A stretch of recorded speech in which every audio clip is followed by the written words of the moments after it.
my heart is so full. And for so many reasons. So it was like the bat signal went out this summer. We were at a retreat called the Level Up Retreat that's hosted by the Beta Alpha chapter. And I think it was Camellia I saw first. And the question was asked, what can we do to help? And all I had to do was answer. And when I tell you all, this has been the most active, most thorough, most dedicated planning committee that I have ever worked with. So let us give them a round of applause. My line sister Donna, who has been, we always rode the parties together because we couldn't hang late. So all we had to do would be to give each other the signal and we'd be out. Our baby Beta Alpha, Camellia, thank you so much. Bina, who called my name in rooms that I wasn't in, thank you, Bina. I appreciate you. I love you. Alicia, my ism, who always showed me just so much kindness and support. And we called our Gina Pledges Mommy Dearest. That would be the Lasagna Chapel Campbell Mommy Dearest. And it was all in love, but I'm gonna tell y'all a little Black history fact. I almost didn't make line. So if you ever paid a tuition at an HBCU, if you've gone or your child is gone, you all know about this infamous thing that'll catch up with you called fees. That just show up out of nowhere. And Lasagna, I don't know if you remember this. There were some fees on my account when all our things were due. And it was $400 and something, okay? This is in 1990. And my mama had sent all the coins she was gonna send for that period of time. And I wasn't gonna be able to get online. After Lasagna had a few words with me for not having my fees paid, she went and found somebody and made them pay them for me. So, I love you. And she has always looked out for me. And I'm telling y'all, $400 is not like now when our kids can call. Wasn't no calling home for $400. So, thank you. I don't think I would be standing here without you. And I just have to acknowledge a couple of other people before I get into my comments. Thank you again to the entire host committee, to Piper Fakir, my BFF's mom is here. So thank you so much for being here. And my family is here. Jimmy and Angela Wafer back in the back, thank you. My roots run really deep in Detroit, and I am not exaggerating when I say that. I go back at least 5 generations in Georgia. I say at least because it is as far as we can trace our family to a plantation in Crawfordville, Georgia, and to Betsy and Shepherd Peak, who were once enslaved. They had a son named John Peak, who packed up his family with his wife, Anna, moved to the big city in the horse and buggy, known as Atlanta. And one of their children, 9 children, was named Ramona Peak. And about 6 of her siblings packed up, looking for a better life as a part of the Great Migration, and they found their way to Detroit, where my Uncle Boise had a dry cleaning business, my Uncle John Thomas had a repair business, my Uncle Casper helped integrate the police department, my Aunt Lola raised her family, and the story and the history goes on and on and on. And this place represented so much hope for my people. I remember the summers, packing up the car, hitting Tennessee, And then Kentucky going, are we there yet? Are we there yet? And then Ohio, and then we finally make it to Michigan 12 hours later for the family reunion in Uncle Boyd's basement.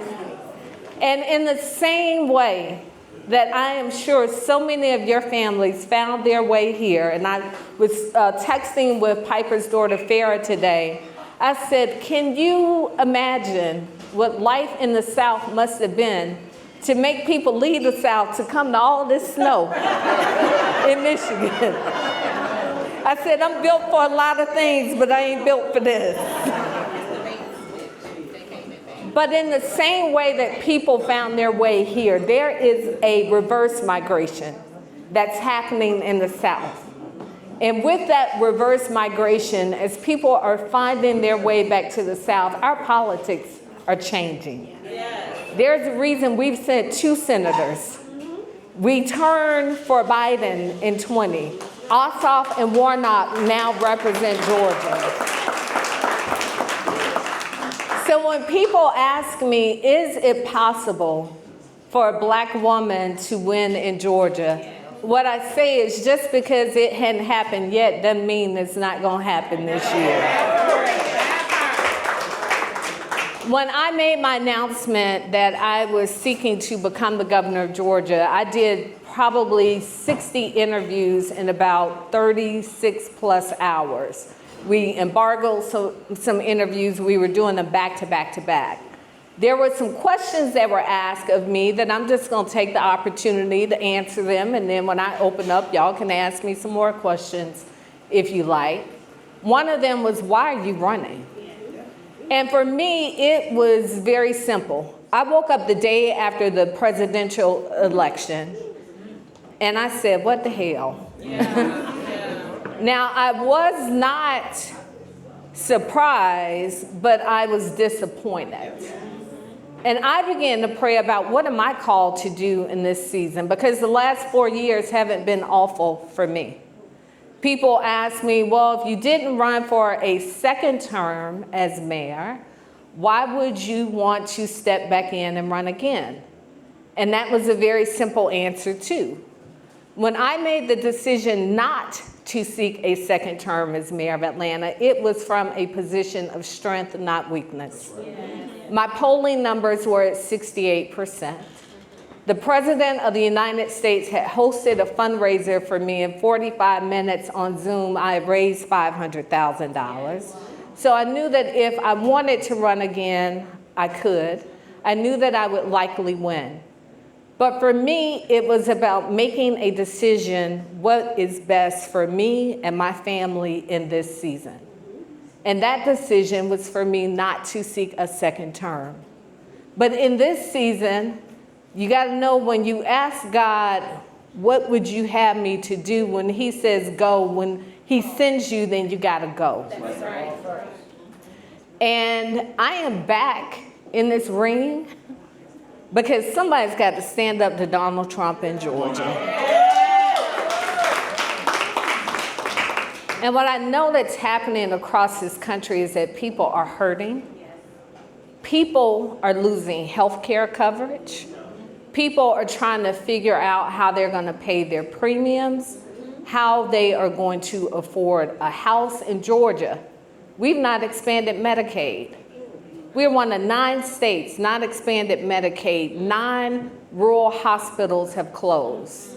So for y'all rattlers, if you've ever made that drive from Tallahassee to Atlanta, you've gone through one of those rural communities.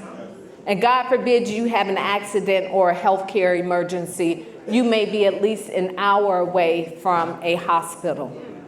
Birthing centers are closing. Half our counties have more deaths than births. It is life or death.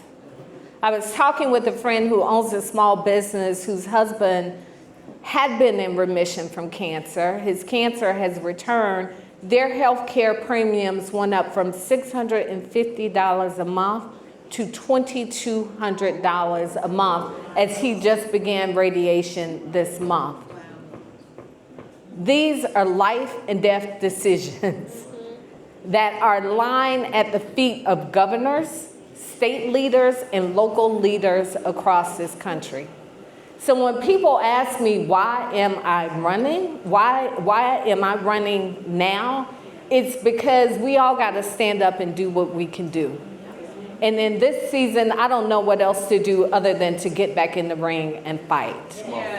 So I've got lots of platform issues on small businesses, very grateful to have the support of the largest federal union in the country, AFGE, that also represents our workers from the CDC.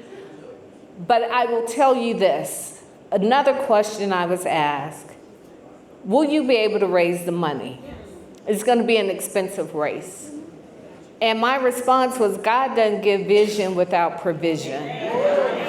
And as I look out of all of you all are the provision that he has sent to me.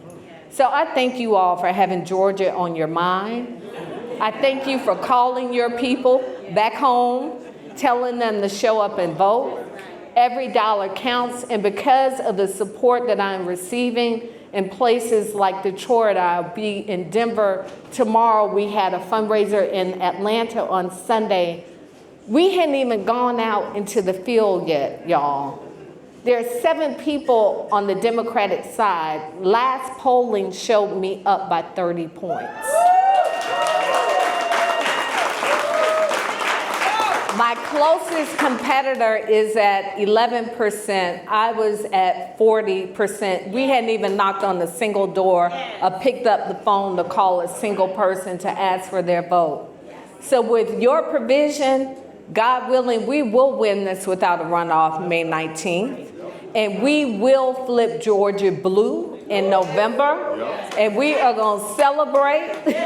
And I look forward to seeing all of you all there knocking on doors with me, calling, doing everything that you all can do to let this country know what's possible and that our votes and our voices still count. So thank you.